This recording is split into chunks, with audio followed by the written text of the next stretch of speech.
दो साधु जंगल से गुजर रहे थे। एक बुजुर्ग था और दूसरा युवा था। बूढ़े साधु ने अपने कंधे पर एक झोली टांग रखी थी। कोई वजनी चीज लटकी हुई मालूम पड़ती थी।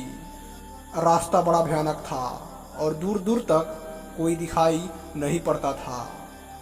उस बूढ़े साधु ने अपने शिष्य से पूछा, बेटे, जंगल में कोई डर तो नहीं है?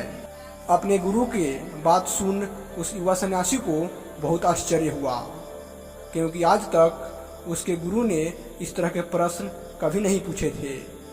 वह युवा सन्यासी अपने गुरु से कहता है कि गुरुदेव, डर कैसा? यह जीवन नश्वर है।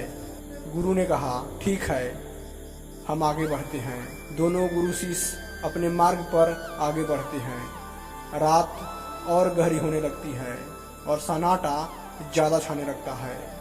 गुरु फिर से अपने शिष्य से पूछता है, बेटे, कोई डर तो नहीं है?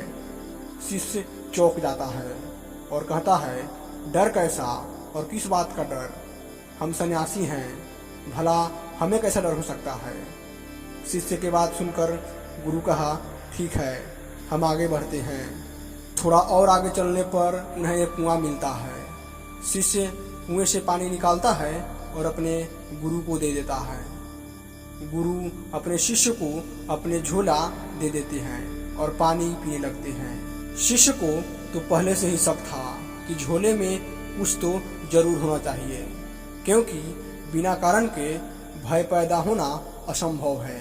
जैसे ही शिष्य अपने गुरु के झोले में हाथ डालता है, वह देखता है कि उसमें एक सोने की ईंट है। यहाँ कहानी एक नई मोड़ लेती है। झट से सोने के ईंट को देखते ही शिष्य समझ आता है कि यही भय का कारण है। वह इस ईंट को झोले से निकालता है और उसे वहीं फेंक देता है और उसकी जगह एक पत्थर रख देता है।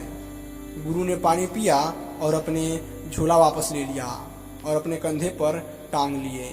वजन का एहसास हुआ, इसलिए गुरु को लगा कि ईंट इसी में है। और उसके बाद गुरु और शिष्य दोनों ही मार्ग पर आगे बढ़ गए। कुछ दूर आगे चलने के बाद गुरु को सैनिकों की घोड़ा दौड़ने की आवाज़ आई। ऐसा लग रहा था मानो सैनिक उसी की तरफ ही आ रहे हो। गुरु घबराकर अपने शिष्य से पूछता है, यहाँ तो कोई भय नहीं ना है? कोई डर तो नहीं है ना? चेले ने बोला, आप बिल्कुल निश्चिंत हो जाइए, क्योंकि डर को मैंने पीछे ही फेंक आया हूँ। गुरु घबराया और अपने झोले में देख लिया तो वहाँ सोने की ईंट नहीं थी, बल्कि उसी जगह उसी की तरह देखने वाला एक पत्थर रखा हुआ था। यह देखकर गुरु बोले, लेकिन इतने टाइम से यह पत्थर ही भय का कारण बना हुआ था। वह बूढ़ा गुरु हंसकर कहने लगा कि ये तो हद हो गई। इतनी देर से इस पत्थर को ढो रहा था और मुझे लगातार यह पत्थर भय भी दे रहा था।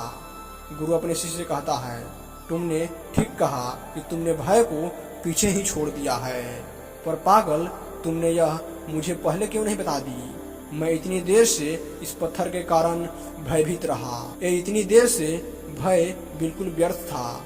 शिष्य अपने गुरु से कहता है कि ठीक से समझे तो पहले भी भय व्यर्थ ही था। वजन यह भी था और वजन वह भी है। हमें कभी भी डरने की जरूरत ही नहीं है। यह पत्थर दिखाई पड़ता है और वह सोना दिखाई पड़ता था। यदि आप इस पत्थर को ना देखते तो आपकी पूरी रात डर में बीतती। उसके बाद वह बूढ़ा गुरु अपने झोले से उस पत्थर को निकाल के फेंक देता है और पूरी रात निश्चिंता से सोता है। मोरल ऑफ स्टोरी, भय सिर्फ हमारी मान्यताएं हैं। यदि आप वास्तविकता को नहीं देखेंगे तो सोना हो या पत्थर, दोनों आपको भय देगा। अगर एक बार वास्तविकता को देख लिया जाए तो भय कहाँ और कैसा होगा। आपके जीवन में बिल्कुल भय नहीं होगा। अपने जीवन में भय को समाप्त करने का केवल एक ही उपाय है कि वास्तविकता को देख लिया जाए।